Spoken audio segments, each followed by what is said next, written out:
అంటారు. సో అట్లా ఈ జాన్ కాయ్ అనేవాడు స్పిన్నింగ్ జెన్నీ, ఆర్క్ రైట్ అనేవాడు ఆవిరి యంత్రాన్ని కనుక్కోవడం ఇంకా మనకి ఇక్కడ ఇవ్వలేదు. ఓల్డ్ టెక్స్ట్ బుక్ లో అయితే బోల్డ్ అని వస్తాయి. రోడ్డు మార్గాలు కనుక్కున్నది కానీ తీసుకున్నట్లయితే జాన్ మెకడము, రైల్ ఇంజిన్ కనుక్కున్నదైతే జార్జ్ స్టివెన్సన్, తర్వాత కానీ తీసుకున్నట్లయితే రైలు, రోడ్డు, తర్వాత రకరకాలు రైలు ఇంజిన్ చెప్పేశాం కదా, రోడ్లు చెప్పేశాము. తర్వాత ఇవన్నీ కూడా ఏంటంటే ఒక్కొక్కటి కనిపెడతారు.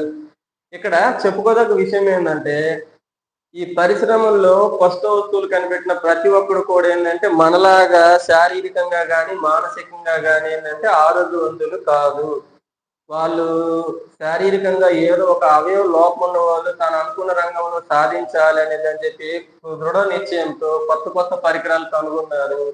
అందులో జాన్ కాయ్ అనేవాడు ఏంటంటే స్పిన్నింగ్ జెన్నీ, ఆర్క్ రైట్ అనేవాడు ఆవిరి యంత్రం కనిపెట్టి విపరీతంగా వస్త్రాలు అనేవి ఉత్పత్తి చేయడం చేశారు. ఇక దాంతో